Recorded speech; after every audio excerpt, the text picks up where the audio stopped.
Welcome to Let's Talk About It Sunday, an extension of KELA's weekday local talk show featuring a variety of subjects of local interest. This program was pre-recorded, so we're unable to take live calls on today's show. And now, let's talk about it. Welcome to the Let's Talk About It show. I'm your host, Peter Abbarno, here on KELA AM 1470 and KMNT 104.3 FM. With me today to talk about him representing the 2nd District, just north of us, as well as his committees. But most importantly, what I want to talk to him about, and I know you want to hear about, is the transportation budget. And with me today is State Representative Andrew Barkis, who is the ranking Republican member on the transportation budget. Andrew, how are you today? Good, Peter. It's good to talk to you, and thanks for the invite. Always an honor to be on the show and to share information with your listening audience. Well, one of the things that I know that my audience is going to want to know about, because the last time you were on was probably before redistricting. So tell my listeners all about the 2nd District and where it's located. Sure. So most of you know, born and raised in Chehalis, so that's where we start, right? The journey starts there in Chehalis. Proud graduate of WF and also Centralia College. Went to into the legislature in 2016, Peter. I was appointed and ran for my first election in 2016 and won that election, and subsequently have run every year or every 2 years since. So this will be my 4th term, 8th year, 9th session, I believe, if I'm counting right. The 2nd District encompasses a good portion of Thurston County and a considerable amount of Pierce County. It actually goes all the way up and around Mount Rainier National Park. So I have the cities of part of the Lacey in their UGA. I've got Yelm, Roy, McKenna, Eatonville, LB Ashford up by the mountain, back down the Carbon River to Ording, and then up into the South Hill. The biggest change in the redistricting that we do every 10 years based on population, of course, population of all of our districts have increased. And I think we're up to about 178,000 now that we're representing, which is about almost 30,000 increase over the last 10 years, huge. So in order to accommodate that population, they have to move the boundaries around to make the districts even, Peter, and you know this. And so in the 2nd, the biggest change was south and west. So the city of Rainier, for example, I no longer represent. I think you have that now. That's in the 20th now, yeah. Yeah, great city of Rainier. Loved working with them for all the years. They have a really good parade over Labor Day, by the way. Add that to your list. Biggest area was kind of up in the South Hill by Frederickson area, where we saw most of the population growth. So that went into the 25th district, and actually some of the 2nd even went into the 35th, which if you can believe that, because that's Mason County. That is a really strange district the way it wraps around. But yeah, it's for the most, I would say 85% of the district remained about the same. My special guest today is State Representative Andrew Barkis, who represents the 2nd District. And Andrew, so what committees do you serve on? So the 2 primary committees that I have for the last several years, the Housing Committee. Housing Committee changed here a couple of years ago to it kind of separated away from the economic development and took some of judiciary. So we have the landlord-tenant issues coming through housing now, but with the focus on housing on the state as a standalone committee, actually got a little bit bigger. And then, of course, as you indicated, I'm the ranking member on the transportation, which is the 2nd largest committee in the legislature. I think there's 32 members on the transportation. I work with Chair Fye, who is Representative Jake Fye from the 27th. Great individual and a good friend and a good chair. We've set the example in the legislature for the last several years of how to work together bipartisan to tackle some big tasks and to accomplish some good things for Washington. So let's start with the first, because I know, especially even down here in Lewis County, housing, people are struggling with the fact that there is not enough inventory in the state of Washington. Can you talk a little bit about what you're seeing, where we're at right now? And we have a supply shortage, Peter. We have seen this increasing. I was talking to somebody in the building industry, and they said, after the crash, 2008, 2009, when the whole real estate market and everything went upside down, we were on a building trajectory. We were building just a ton of stuff.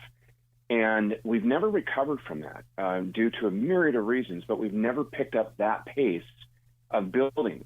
What we have picked up is our pace of growth. And look no further than Centralia Chehalis. I mean, I remember living down there. My dad always used to say this is going to be the fastest growing because it's right between Portland and Seattle. It's going to be the hub. It's going to do all these different things. And of course, it's taken many years to get there, but it's here, whether we like it or not. And, the days of saying, hey, just drive 30 minutes south, you can find an inexpensive home and trailer or Chehalis. You can't. They don't exist. They just don't exist. So what we did is the last couple of years, we have had a lot of policy. I've introduced a lot of policy. It's tough in the minority. It really is. It's tough to move the ball when you don't have the numbers. And I would say it wasn't as big a priority to the majority that controls what bills are heard in committee, what bills get voted on the floor, ultimately how everything works. But then something happened in 22. All of a sudden the light bulb went on, and I met with Representative Jessica Bateman, from a Democrat from the 22nd. We started talking, found out her passion was in housing. And I just said, hey, I've got boxes and boxes of policy you're more than welcome to look at. And so it was the beginning of a really good relationship. And one of the things that we did is brought together a massive amount of stakeholders to collaborate. And everybody had to be willing to give something. I always say, and I've heard you say this too, 70% policy is the best policy. It's damn near impossible to get to 100% agreement on anything. But if you can get 70% and pass something that has impact, that's good policy. And so it took a couple of years. Last session, we did a monumental, we did middle housing, ADUs, permit reform. We did some environmental reform. We did existing building streamlining. We did, there was 10 to 12 significant pieces of legislation. Are we done? Is it enough? Did we fix it? No, not at all. Unfortunately, in this state, Peter, as you know, every time we do one good thing, for whatever reason, we like to do a couple detrimental ones. So Right. It sets us back. We take a step forward, back, and we do this push and pull, which is super frustrating. It's going to take time. And I will tell you what is still at the core of this, as you know, in your work in the capital budget and the things that you've done, also in policy around housing. Until we start removing the regulatory burden, until we start taking a hard look at the increase of all these things in cost and time, environmental review, climate policy, you name it, we aren't going to make that kind of progress because the cost is going to still remain high. We'll build product, but it's not going to be affordable product. And we need to build on every spectrum of the ladder.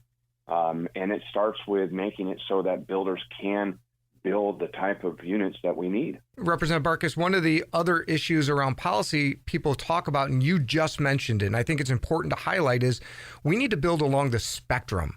There are folks who are, working families who maybe don't qualify for affordable. They still can't find housing either. Yeah, it's true. And, and we also, even with all this good policy, right, that affects zoning and all the things we talked about, there is still literally a war from a good portion of the majority Democrats against developers, private developers, right? It's ongoing. They do not want to allow for incentivizing. I'll give you an example. So we just had our assembly days a couple days ago, where we prepare for the session, and we had a housing committee meeting, and we had presentations from nonprofit groups talking about supply and all the different programs that they had. And Peter, that in that conversation, they referenced several different programs, including a multifamily housing tax exemption, which is a broad program that allows for exemption for property taxes if you set aside, X amount in affordability, and it helps offset those costs. They were coming from a public sector presentation, touting the power of this tool and how many units it had created and all these different things. But if you take that same conversation, you say, well, let's expand this program that we know works. Let's make sure other developers, private sector developers that are willing to build affordable units. And when we say that, they're controlled by, the type of, the level of rent, the just mean income, for the area, all these things, and also a period of time that they have to remain affordable, right? So, you look at this and go, well, why don't you want to use those same successful tools for this? And it boils down to this underarching, overarching, undercurrent, whatever, this disdain for private developers. And I mean, we don't want them to make money, and we don't want them. Why not? I want everybody who is able to build, private, public, or otherwise, to build. And we want to give them every tool that we can to encourage and incentivize that. And it's been proven, the data shows that when we do these different things, we can lower the costs anywhere from 20 to 25%. That translates to the cost of the unit. So whether that's for sale or for rent, it's going to be significantly lower to the consumer in the end. That's a good thing. And the other part is they're going to build the needed units. Who else is going to build these? Developers and builders are going to build all these units, right? You and I aren't. We have to have this. And so we need to have this dynamic relationship, collaboration, and reap the benefits of this on all angles. Do you have any idea of some of the potential policies that people should be looking out for in this upcoming session, whether good or bad? Because I know there's going to be a lot of people. There's few people in the legislature that know housing policy better than you. And I know that when people approach me about a housing policy, I said, has Andrew Barkis signed onto the bill first? Because I want to know, because if he has, then I know it's good, or at least it's going in a good direction. So I think my listeners would rely heavily on you to kind of say, all right, looking forward next year, what's good, what's bad, and then how should we contact you to make sure we get involved? Yeah, let me start with some good. There will be a few what we call trailer or cleanup bills around middle housing. And I think they will have to do with making sure that the cities and local governments are actually implementing the policy that we set forth and that they have the proper tools. A lot of talk about comp plans and different timing on that. I am excited about a bill that Representative Wallen, another colleague of mine, she did this bill last year about existing buildings and how we can, translate change some of the requirements that make it easier to redevelop existing buildings. Kind of think of what they just did at the Lewis County Mall, right? So you had that mall sitting vacant. Developer came in there and highest and best use was storage units. So they built storage units in the old, what used to be Sears, I think. So, but we want to see residential units, in these type of spaces. So she has a bill that's going to look at revising what we tried last year, again, the multifamily housing tax exemption, and let that be applicable to these existing buildings, so not necessarily just new construction. One that I'm really kind of I'm going to co-sponsor again with Representative Gregerson, a Democrat. It's kind of funny, Peter. You find these relationships. You can disagree on everything else, but you find this commonality and seek out people to get stuff done. And we're going to see a bill that's going to talk about shared housing opportunities or co-housing. Years ago, if you think, they used to call them tenement houses. So think small square footage units with a bathroom, little kitchenette, and then a common space that had a bigger kitchen, living space, common areas. These were very popular back in the, many years ago, and over the course of time, for a myriad of reasons, they just went away. And then, you saw cities literally making it illegal through zoning requirements on, minimal square footages. And I went and toured a project of all places in Kirkland. It was fantastic, beautiful, like 200 units. They average about 200 square feet. They got a little kitchen. You got this beautiful common area. They're right downtown Kirkland. And it was seniors that were living there, non-assisted, that didn't need assisted, but they wanted to live in the community. You had students, you had workers, you had all these people. And the average rents on those units were anywhere from $800 to $1,000 less than a studio apartment just down the street. And so, and they also have applicable, workforce housing, Peter, we've been talking about recovery housing. That one, as you can tell, I'm pretty passionate about. I'm not sure how far it'll go. The cities will probably, put up some resistance, as we say, because we talk about parking mandates and, how many parking spots will be needed.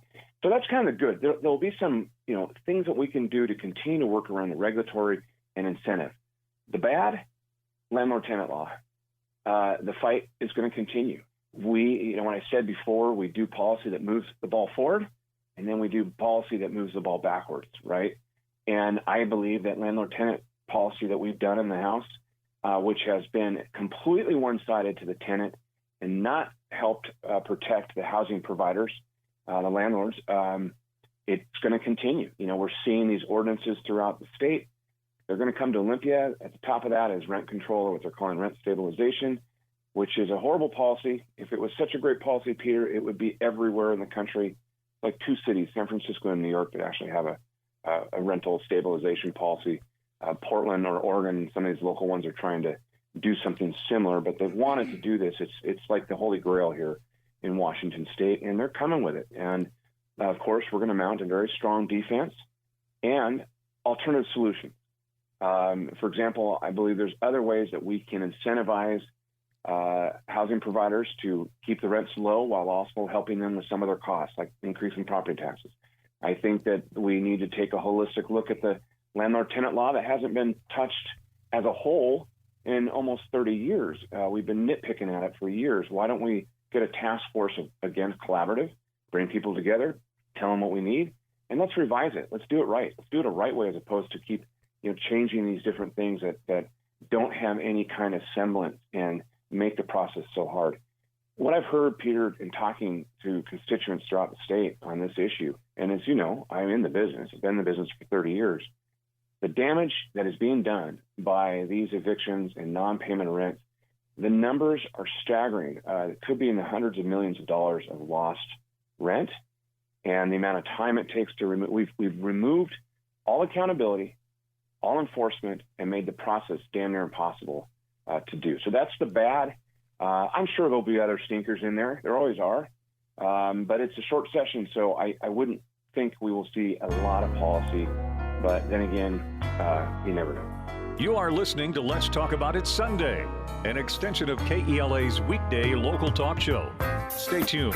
Let's Talk About It Sunday edition will return in a moment. Okay, and now back to business. Listen on the air and online. KELA. Let's talk about it. Good morning. You're listening to Let's Talk About It Sunday, an extension of KELA's weekday local talk show. This program was pre-recorded, so no live phone calls on today's show. With me today is State Representative Andrew Barkis, who is the ranking Republican member on the transportation budget. How can someone contact you if they want to talk about housing, or they want to maybe even sign up for your newsletter or e-newsletter and get more information about housing? Well, we always encourage that, Peter.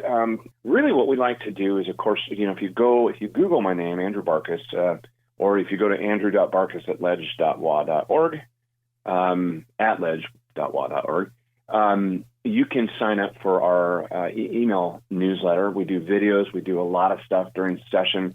We send out updates. We'll tell you what bills, where they're at in the process, and also alerts. When things are coming that need to be, we're going to need your help. And when we say help, either come into Olympia in person or online to testify, to share your experience, to share your thoughts, pro or against, just to do that. And I know you are the same way because we've had these conversations about how important our constituents are. And, all the other stuff that we get in our office, it gets filtered when the constituent stuff comes in because those go to the top.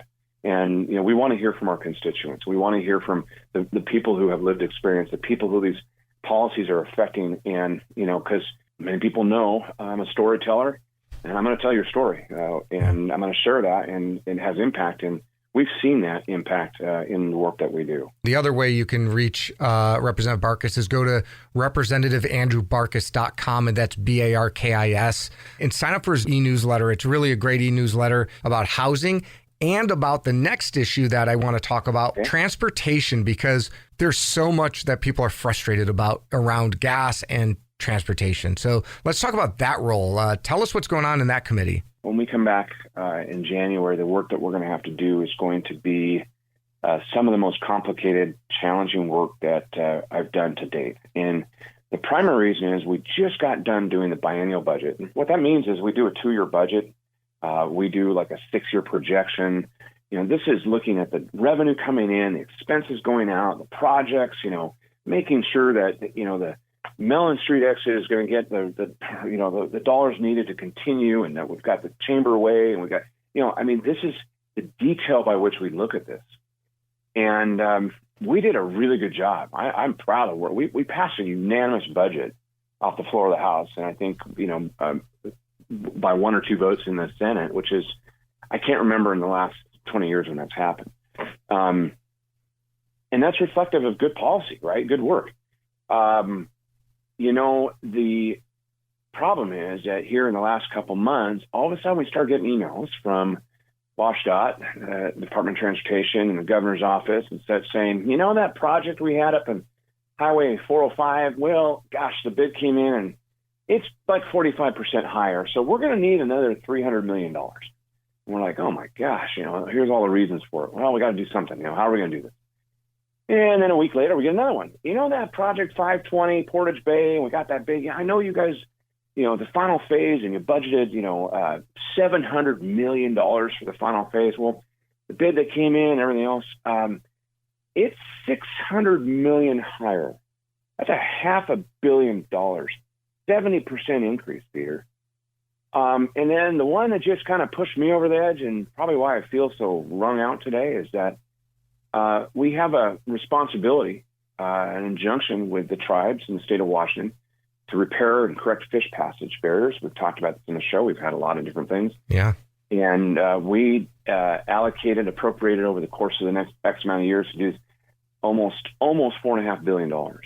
And they just came back and said, thank you, that was good, but we actually took a deeper dive, and kind of were guessing and estimating before. Now we have some better. We're going to need an additional $4 billion, with a B, dollars, to complete the last 10% of the injunction culvert. And we said, you got to be kidding me. I mean, what? So there's a problem statement, right? Just had a briefing. Our revenue is pretty flat. Revenue comes in from the gas tax that people love to, second highest in the nation. We have gas tax. We have fees. We have another little thing that's coming in that's going to be a topic of conversation. The Carbon Commitment Act, or cap and trade, has generated twice, if not 3 times, the amount of tax revenue to the state of Washington. We've all seen it at the pump, anywhere from 40 to 60 cents a gallon since they started collecting this tax on so-called polluters and producers of our fuels that we need to do everything in our lives.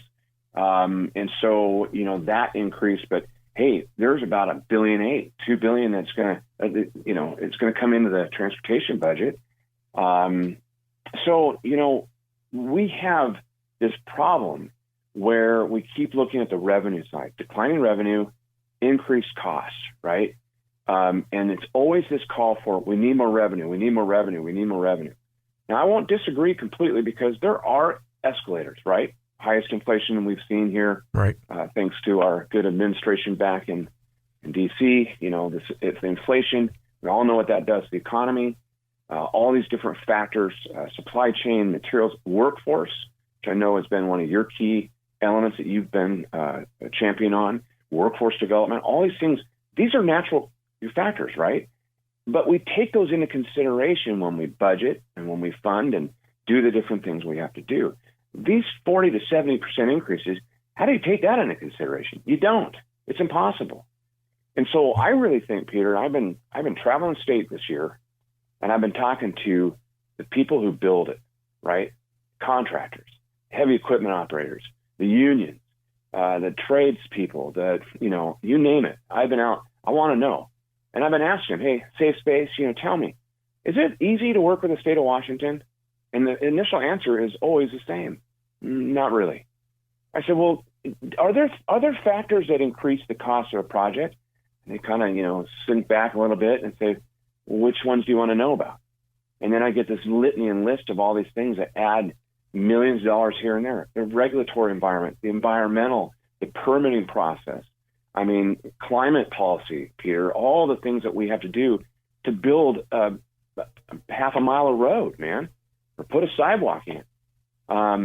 So, it's going to be, we have to have a much broader conversation. I can tell you, there's no way that we are going to solve this problem in a short session. No way. When it comes to culverts, it is my opinion, and maybe a couple others, but my opinion, that we need to reopen the conversation with our tribal partners and the government to really take a hard look at this and see what we're accomplishing, how much time, and what we can do to work together for the best possible outcome. I think these time frames and just trying to check a box so we, complete X amount of projects at X amount of dollars. Is it truly going to increase salmon habitat and accomplish the stated goal of restoring our salmon runs in the state of Washington? I don't think so, right? Right. So, for your listeners down in Lewis County, you've got a lot going on. And last budget, we had, several projects that were pushed out and several that are needing funding. And we can't take from those projects in order to pay for these overruns somewhere up in Seattle. I think Lewis County and Centralia and Chehalis is as deserving and is in equal amount of need to have those projects done.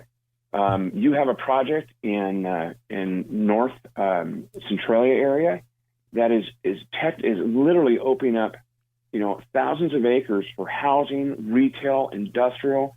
It's an economic driver that is going to pump, massive amounts of resources into the economy. And it's contingent on us making sure that we do that project. You have the TransAlta, we like to call the steam plant. Unfortunately, due to all these great policies, it's closing down. It's coming to an end, and it's going to be repurposed. And there's some big things that are talked about. Hydrogen. I mean, these are huge, huge things. You're going to have that infrastructure, Peter, to feed, vehicles, train. You're going to have that going out to that location, right? Right. So we can't sacrifice these projects and say, sorry, Lewis County, but your projects aren't as important. We're going to bump them out 10 years because I got to come up with another $100 million for Seattle. Yeah. I don't think that's going to fly. There's so many other things. Maintenance and preservation. Gosh, we have to preserve and maintain the system we have. It's been sorely underfunded for years. We've done better. We need to do more. I've had a bill. I'm going to run it again to use a sales tax on new vehicles, existing resources coming into the state, to repurpose those out of the general operating budget into transportation, to set up a long-term sustainable funding mechanism for maintenance and preservation. So I'm hoping to have a lot of support, because all I've heard this season was we can't maintain or preserve anything, and everything's falling apart. My philosophy, as you know, is let's look at the costs of the increase in costs, come up with a solution to lower those costs. We can get stuff built and done. Let's use existing resources. Let's repurpose stuff without raising taxes. And we're going to have a couple of different interesting conversations about that Climate Commitment Act. Opportunity to repeal it based on the will of the voters of the state of Washington, and legislature is going to have to consider that. We have other alternate policies that say, give back to the people of Washington the overages that have come in. We've got a couple that fix it. We've got a couple that get rid of it, and it's going to be challenging, but, we'll have our work to do there, too. For all you listeners out there, that was State Representative Andrew Barkis of the 2nd District, but he's also on the Housing Committee as well as Transportation, and really encourage you to reach out to him at Representative Andrew Barkis. That's BARKIS.com. Sign up for his e-newsletter, and thank you for tuning in to the Let's Talk About It show here on AM 1470. Thank you.